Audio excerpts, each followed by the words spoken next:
What is good, everyone? So in today's video, I'll be going over how to create viral trading content, the entire formula behind it, how you can go about creating trading content that actually goes viral, but also makes you a lot of money, and how it's done, the psychology behind it, everything in between, and what nobody is essentially showing you because everyone wants to gatekeep this information. What I'll also be doing is breaking down one of my old trading videos. I got over 130,000 views, the psychology behind it, the hook, retention, and also the reward, how I structured this video, and everything in between.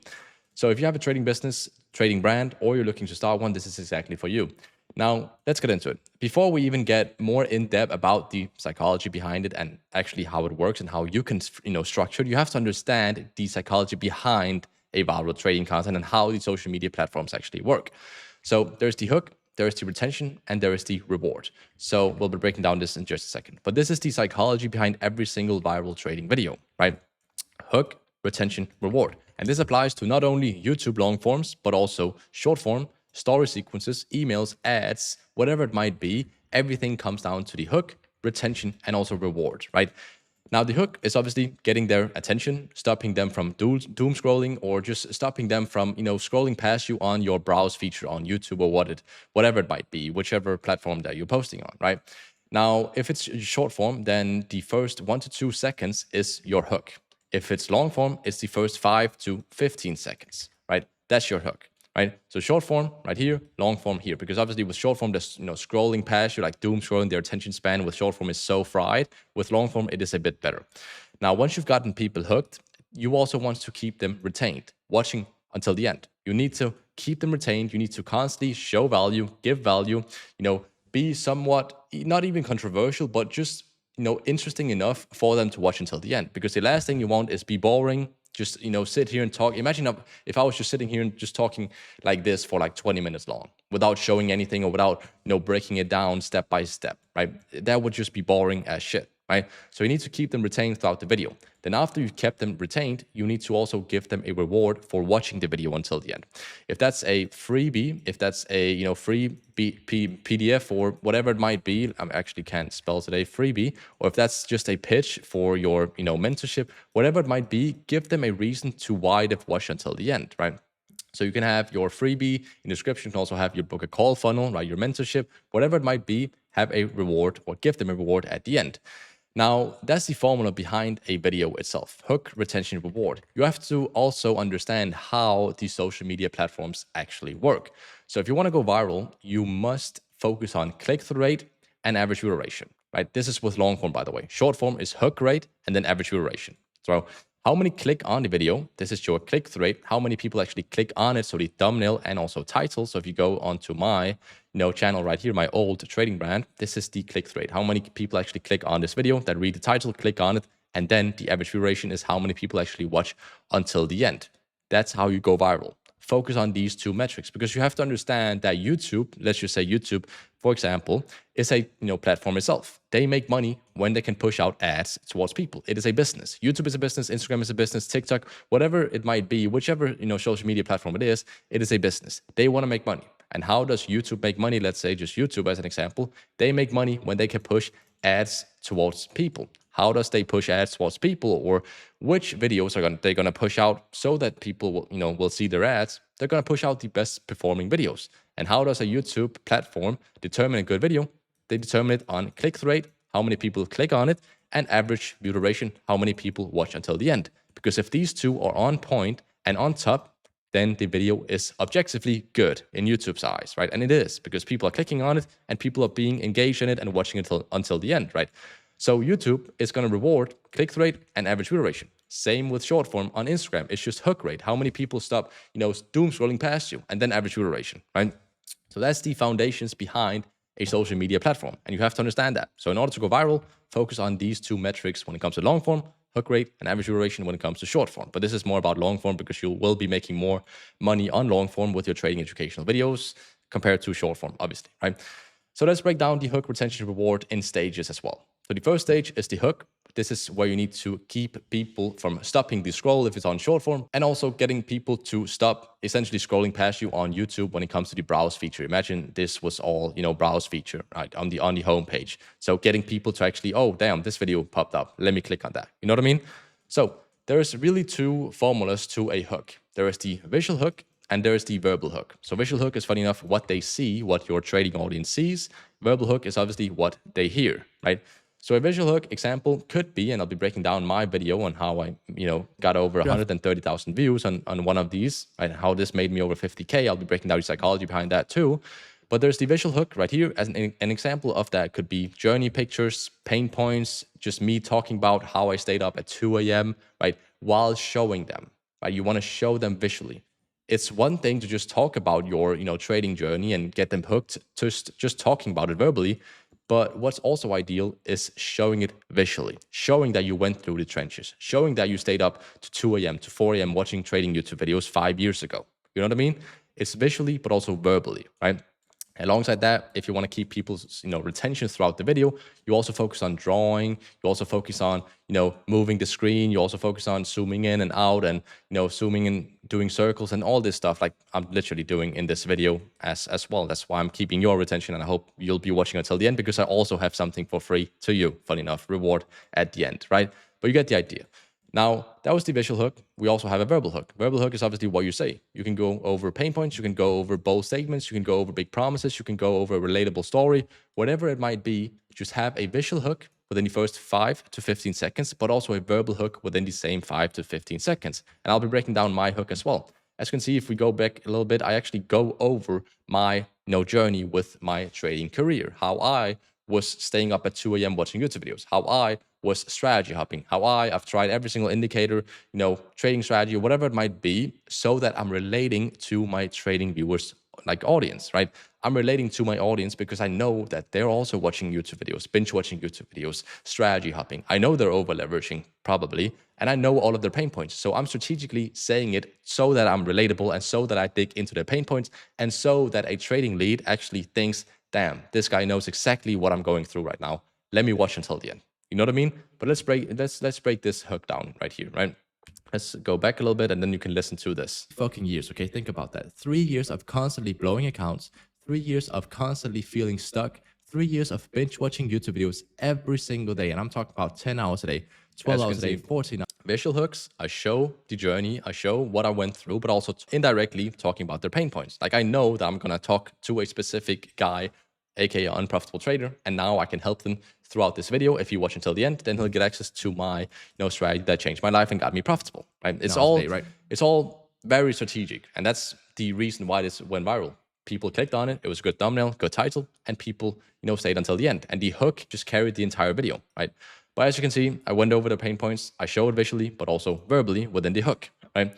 So a high converting hook is pain points typically tends to be, then also proof right after that you've done it, proof of concept, proof of payouts, proof that you're actually legit, and then a promise that if they watch until the end, they get X, Y, and Z. In this case, my strategy that changed my life and got me profitable, right? So I create a lot of urgency within this hook. Like people, if they see this and they're like, damn, this clicks with me, you know what I mean? Like I'm also watching YouTube videos right now. Then obviously they'll watch until the end, and this hook is just carrying the entire video essentially, right? So now let's go over stage number 2, the retention part. This is the hardest part, to be honest, right? It really is, keeping them watching. So constantly, first of all, this is the first tip, constantly switch it up. So go from charts to drawings, to an example, to proof, to live trading, to trade breakdowns, to the chart. Like always go to different parts of the video or different formats, right? And I'll show you an example of how I did this as well. Don't ever just sit, on TradingView and just, talk about the same thing for like 10 minutes. Don't just sit here and just talk about this for 10 minutes. Do you think that's entertaining? Like, oh, no, obviously not, right? As you can see in my video, the first video, or the first minute I say, was just me going over pain points. Then minute 1 to about minute 3, as you can see, I'm constantly drawing on the screen. Like I could pause this at any given time, and you can see that I'm constantly drawing. Like I can random times now you can see I'm drawing, right? Purple right here. So visually, but also verbally. Below right? Here. So the minute 1 to about minute 4 here, I talk about it on a theoretical basis where I talk about the drawn out candlesticks. Then from minute 4 to minute essentially 7, I talk about it in lines. Then minute 7 to about minute, let's say 10 right here. So 3 minutes again. I never ever spend more than like 3 to 4 minutes at one format. Like this is one format. This is another format. Then there's trade breakdowns, X, Y, and Z, right? So from minute 7 to around minute 10, I go over it on candlesticks, right? So you see, I'm progressively going over it. Theoretical first, line chart afterwards, breakdowns, and then candlesticks. and then trade breakdowns here of live trading breakdowns, and then live trading afterwards, right? Where I actually go over it live. I've recorded my live trading and how I made, I think, like 1K or 2K or whatever on these positions. Then live trading breakdown 1, live trading breakdown number 2, and then live trading breakdown number 3. You know what I mean? So I constantly switch it up. There's never a format I'm, going over more than like 3 minutes at a time, because I know that my viewers will then turn off or click on another video or go to comments and scroll or whatever it might be, right?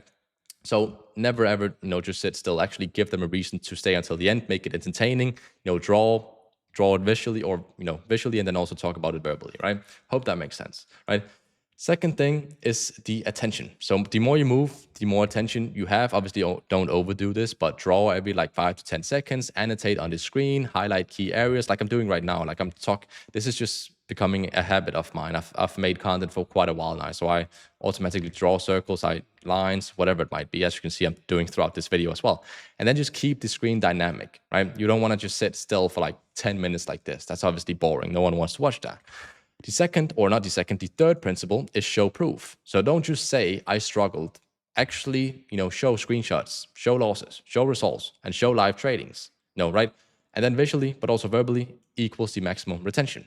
Now, the fourth principle is the energy and delivery. So obviously don't sound bored, but also match the energy to the content and then stay engaging, right? Don't overhype this as well. Don't sit there like, I'm not even going to do it, but some people like they scream at the camera, like no one wants to watch that. Obviously, just be yourself. It's called a personal brand for a reason, right? People fuck with authenticity. Just like I haven't really cut out anything upon this video, unless, that was like 4 minutes ago. I got disturbed by my phone, so I had to cut that part out. But you see, I stutter. I go over different things. I'm not perfect at all, but it's a personal brand. So I'm just recording and sharing value, and maybe you find it valuable. I hope so. And, that's essentially it. Then you can get something out of it, right? So the third stage is the reward. So the reward, aka give them something. So there's there's multiple rewards you can give. You can give value, so strategies. At the end, you can give, freebies, PDFs, checklists, journals, whatever it might be, just something they get for free. Obviously, in order to get that, they need to opt in with their email, and then they get a 16-page document. As you can see, I also did a CTA to my freebie right here. So a 16-page PDF file going over my strategy in text, screenshots, and everything in between. And if people want that, they could just join the free Discord as I do a CTA towards. And then inside the Discord, there is the freebie, right? Or if it's a bottom of funnel, very niche down and very complex video where that only the very, very, interested trading leads and audience will watch, then obviously you can just offer and pitch your mentorship straight away, right? So there's obviously different kind of awards, different kind of CTAs, call to actions in different videos. If it's a top of funnel video, like a very broad one, like this one, that's going to get a lot of views, right? Then obviously don't just say, buy my mentorship at the end, right? Never say that, but you don't have to necessarily indirectly pitch your mentorship in this video. You can just pitch the freebie first, right? And after that, then you can pitch the, offer or mentorship down here. So as you can see, CTA by funnel stage, so top of funnel videos, you can, plug the freebie or free Discord, right? To just get them nurtured like this, right? In middle of funnel videos, where it's a little bit more, in depth, where you nurture them even more, you can do soft mentorship mentions, for example. And then bottom of funnel video, where it's like, I'll give you an example of a bottom of funnel video. It's like very in depth, right? Let me just see if I can find one. Like this, how to actually beat the mental game of trading. Like it's very in-depth and very niche down, right? But in there, I pitch my mentorship, right? Because it's a bottom of funnel video. So I can directly pitch my mentorship because in that video, it only resonates with a few or a small segment of my trading audience, right? But those are the people I want to CTA towards, right? Because if you try and CTA towards your mentorship and pitch your mentorship in this, it's like it's the first video that they'll probably see because it's a top of funnel video. It's a very broad video. And it's just not very trustworthy. So I would also or always, pitch the freebies, top of funnel, soft mentorship, middle of funnel, and then direct mentorship pitch, bottom of funnel, right? Now, the nurturing effect to get a trading lead to buy your trading program. First of all, he needs to see you on 4 different platforms. This is a Google study, by the way. This is the average. Obviously, there's going to be outliers. Some of your trading leads will buy after watching one YouTube video. I even had some people that bought off one YouTube video, and I asked them into that because I obviously also do market research after someone joined my trading mentorship, just like I have now with my B2B company where we help scale traders. We all obviously have a market research form at the end. So we know exactly which video was the tipping point, what made them buy, what resonated with them the most, which platforms they came from, all this stuff, so that we can focus on improving the content and improving everything afterwards. So as you can see right here, I actually had some leads that only bought off this video, but that's not typical. That's really not typical. Typically, people need to see you on 4 different platforms. So that could be YouTube, Discord, Instagram, getting, notifications on emails or whatever it might be. Go over 7 different touch points and 11 interaction. So 2 YouTube videos, 3 pings on Discord, 5 Instagram reels, story sequences, 2 emails, whatever it might be. This is the average from a Google study on how much it actually takes in order to convert a lead, right? Obviously, again, there's going to be outliers. Some people will need like 3 months of nurturing before buying, others will need like 1 day, right? So obviously, there's going to be outliers, right? So right here, there is the hook, right? Let me actually just, share this at the end right here. There is the hook, right? So you have the hook, you focus on retention, and you focus on the reward. That's how you make a viral trading piece of content. Now, you can go to watch this if you want to. You can analyze it more in depth, but that's essentially that. Now, if you have a trading brand or you're looking to start one or you already have one and you want to scale it up, then simply just go to my description and I'm going to give you a reward right now. There's a 10-hour free course on how to build and scale your trading info business. If you want access to that, you can simply just join below and join for free, watch it, and it's going to be good. So thank you for watching. I hope you liked this video and please leave a like, comment, subscribe. If you did, check out the free course. Thank you for watching. I'll see you in the next one.